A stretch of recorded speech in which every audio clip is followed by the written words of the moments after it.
Pero sa stay mo sa detention, may tumawag ba sa'yo? May tumatawag ba sa'yo, Mr. Chair? Yes, ma'am. My relatives and Sino pa? Tumawag ba sa'yo si former President Duterte? yes, Your Honor.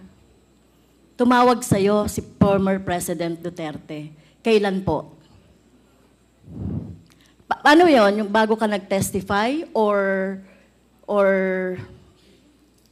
after you have testified nung last meeting? After I testified, Your Honor, last Thursday. Okay, dahil tumawag siya sa'yo, no? So, ibig sabihin, may number pa sa'yo si President Duterte, former President Duterte. O hindi ka nagpalit ever ng number mo mula noong...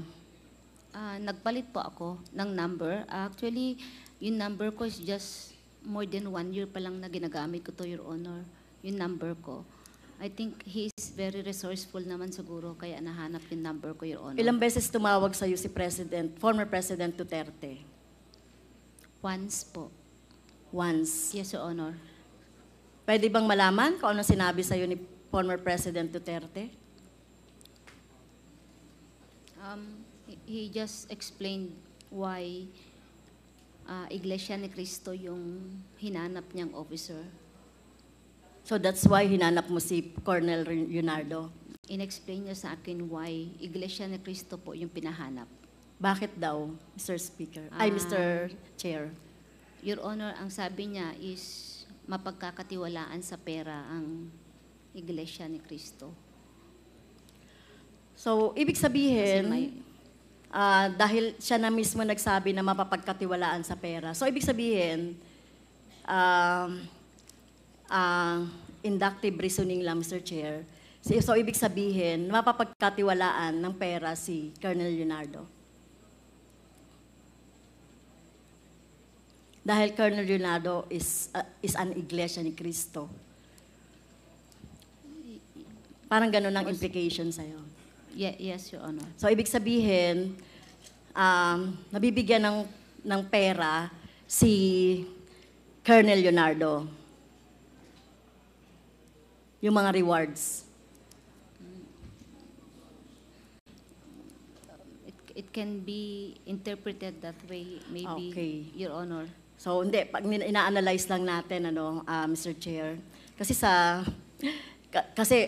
yung mga gano'n na yung mga implication and simple lang yon logic. But anyway, ayan, mali na, Mr. Chair. Tinatawagan si Colonel Leonardo ni former President Duterte. Aside from that explanation, hindi ka ba niya pinigilan na magsabi ng totoo dito sa Quadcom or ano man yung any other messages aside from that? Wala po. Wala siyang, hindi niya ako pinigilan. Wala po. So wala na? Wala po. Hindi ka naman nag-sorry sa kanya dahil nagsabi ka ng totoo? Actually, nag-sorry po ako. Yes, I said, I'm sorry. Okay. Siguro lang natin yan, kulturan natin yan kapag Yes, Pero hindi dapat siya hingan ng, hindi pa tayo dapat mag-sorry sa kanya dahil dapat mag-sorry siya, si President Duterte, former President Duterte, ay mag-sorry doon sa libo-libong tao, mga kabataan, mga inosente na pinatay niya. So, Mr. Chair.